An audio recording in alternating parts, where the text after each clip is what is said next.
गावठी कोथिंबीर आहे. सांगा ते अजय दादाला कर्ज कसं काय भरायचं या माहिती का माणसाने? 5 जोड्या असणार आहे. किती कर्ज आहे? बसणार 200 ग्रॅमच्या 5 जोड्या म्हणजे 5 हा, जोड्या हे करायला 15 लाख कर्ज आहे. कसं कर्ज भरायचं? 10 रुपये किलो काय जोडी पडली असेल? नाही चालणार. 2 रुपये जोडी पडली 2 रुपये नाही पडली.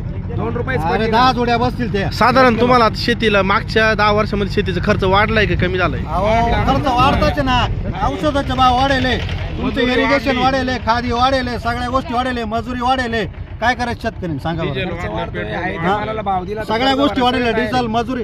ट्रॅक्टर लावला तुम्ही, ट्रॅक्टर लावता काय करता तुम्ही? आम्ही ट्रॅक्टर लावतो, लोक म्हणतात तुम्ही एवढे पैसे घ्या. आता तुम्ही समोर माझ्या समोर 3 आणि 2 5 शेतकरी, 5 पैकी किती शेतकऱ्यांनी भाजपला मतदान केलं होतं? सगळे भाजपवाले. सगळे भाजपवाले. महायुतीला मतदान केलं होतं. महायुतीला मतदान केलं. ओके. तुमच्या आम्ही फडणवीसचे माणसं होतो. फडणवीसने धागा दिला आम्हाला. आता आम्हाला काहीतरी विचार करावा लागणार त्या गोष्टी. डायरेक्ट माझे 31 मार्च पर्यंत कर्ज भरा. काय म्हणताय? 31 मार्च पर्यंत कर्ज भरा मतदानाच्या वेळेस काय बोलले होते? कर्जमाफी. कर्जमाफी नको आम्हाला, हमी भाव सगळ्या गोष्टी झाल्या पाहिजे. भाव उतारा जाऊ दे.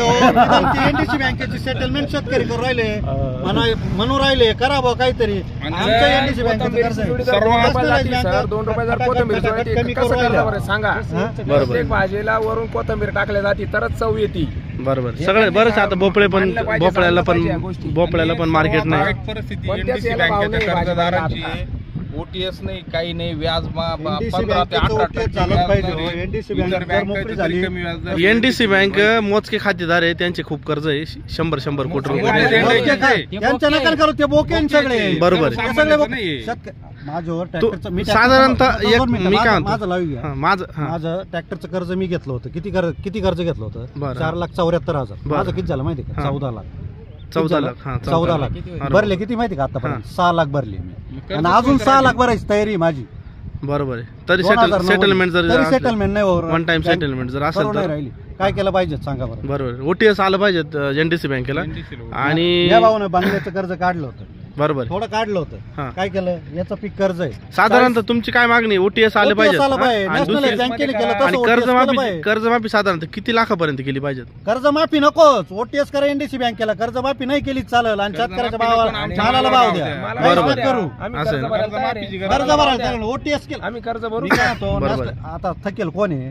फक्त पतसंस्था, सोसायट्या आणि एनडीसी बँका. बरोबर. प्रत्येक जिल्ह्यात एनडीसी बँका थकेली.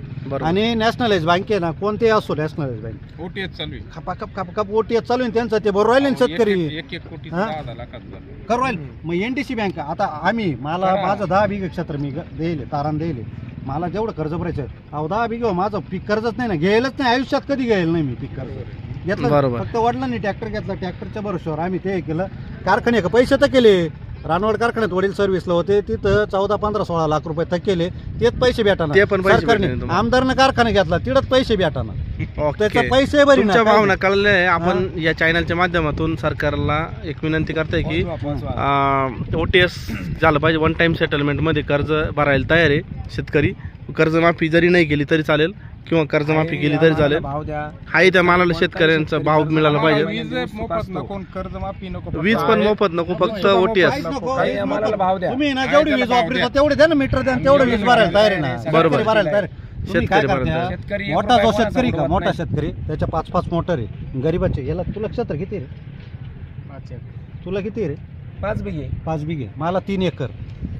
3 एकरला मी किती म्हणजे मोटर चालून किती चालवणार? त्याच्यात मला उन्हाळ्यात पाणीच नाही. 4 महिने पाणीच नाही. पावसाळ्यात गरज नाही. पावसाळ्यात गरज नाही. Bill compulsory. मोठे बोके 50-50 एकरवाले, 30-30 एकरवाले सरलाट, बोगस मोटरी, बोगस सगळं चालू आहे त्यांचं. भाव द्यावा खासदाराला. आता खासदाराला ते पगारवाढ केली सगळ्याला. खासदार आमदाराला त्यांना काय गाड्या घ्यायला पैसे, बिगर व्याजी सगळ्या गोष्टी त्यांना. आणि आमचं काय शेतकऱ्याला काय? बरं चला, तुमच्या भावना पोहोचल्या. आपल्या चॅनलवर हा व्हिडिओ अपलोड